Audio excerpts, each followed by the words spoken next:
memang ramai di kalangan orang-orang yang berprofil tinggi gemar menggunakan kaedah sebegini untuk kuasa, untuk harta, untuk pangkat, untuk menundukkan musuh, untuk melemahkan musuh, untuk greed, yakni ketamakan pada dunia. Demi mengejar cita-cita mereka, mereka sanggup menggunakan sihir.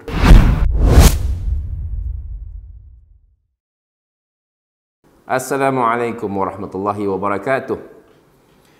Hari ini saya nak kongsikan satu kisah di mana saya dipanggil oleh seorang kenamaan.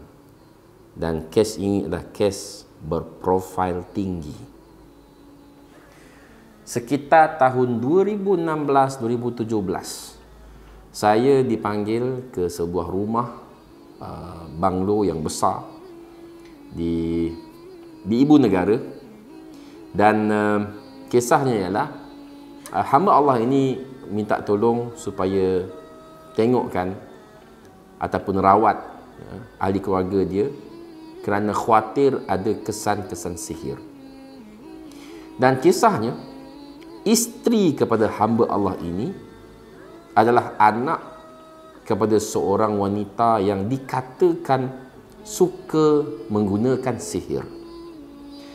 Dan dia kata bahawa ibu mertuanya ini suka menggunakan sihir ke atas ayah mertuanya. Lalu saya kata, macam mana awak boleh tahu? Macam mana awak boleh kata yang ibu mertua awak menggunakan sihir? Rupa-rupanya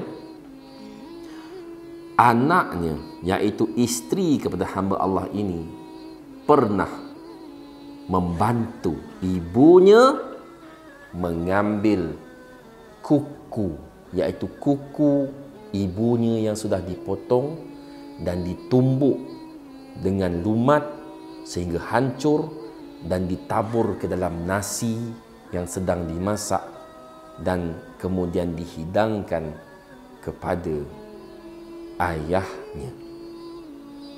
Ini perbuatan sihir yang jelas, yang nyata, dan memang ramai di kalangan orang-orang yang berprofil tinggi gemar menggunakan kaedah sebegini untuk kuasa, untuk harta, untuk pangkat, untuk menundukkan musuh, untuk melemahkan musuh, untuk greed, yakni ketamakan pada dunia.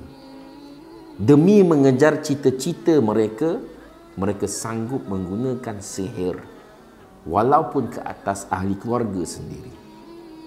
Dan hal ini diakui oleh anaknya sendiri. Subhanallah. Maka saya pun ruqyah satu keluarga.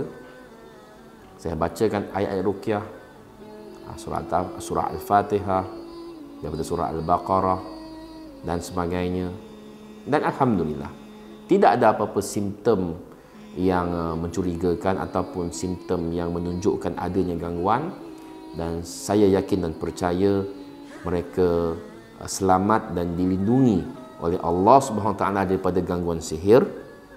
Dan yang pastinya, perbuatan ibu mertuanya itu adalah perbuatan yang sangat jijik, yang sangat jahat, kerana niatnya memasukkan kukunya yang sudah dimantra, yang sudah dijampi dengan sihir, dan dimasukkan ke dalam nasi yang sedang masak, yang sedang mendidih, dan diberikan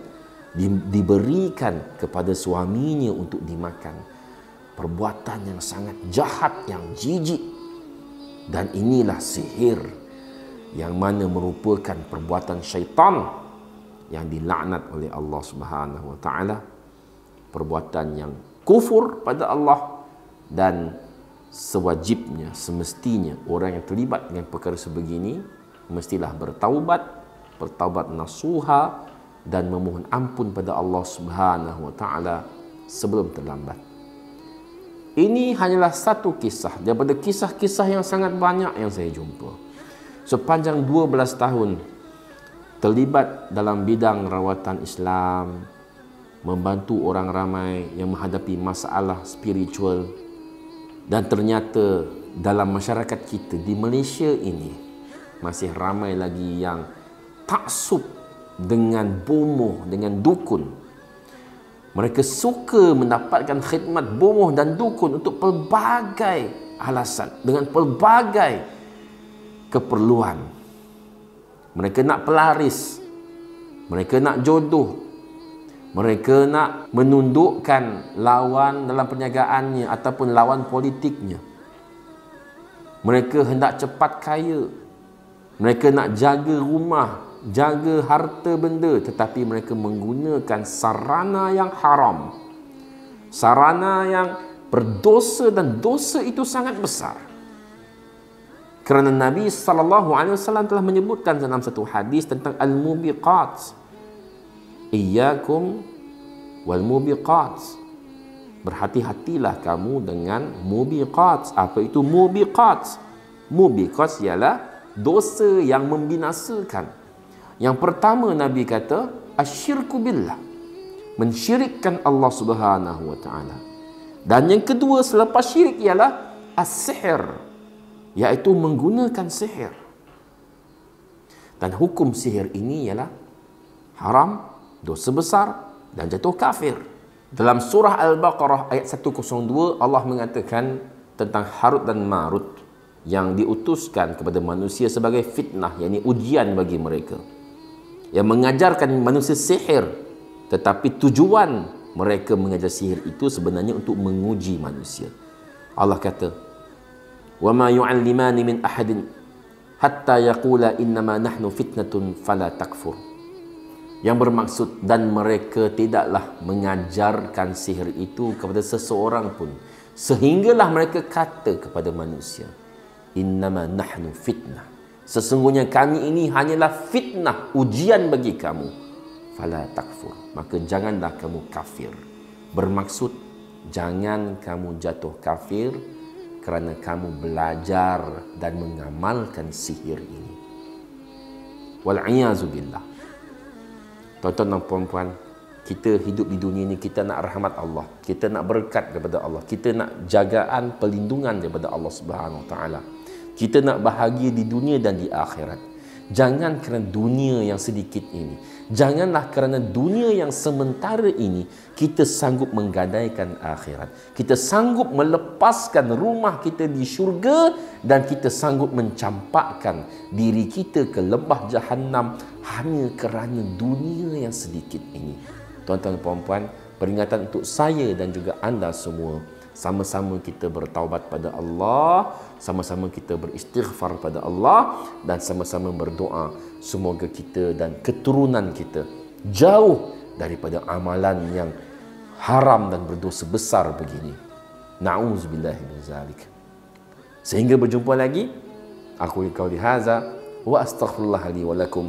Subhanakallahumma wa bihamdik, asyhadu an la ilaha illa ant, wa astaghfiruka wa atubu ilaik. Assalamualaikum warahmatullahi wabarakatuh.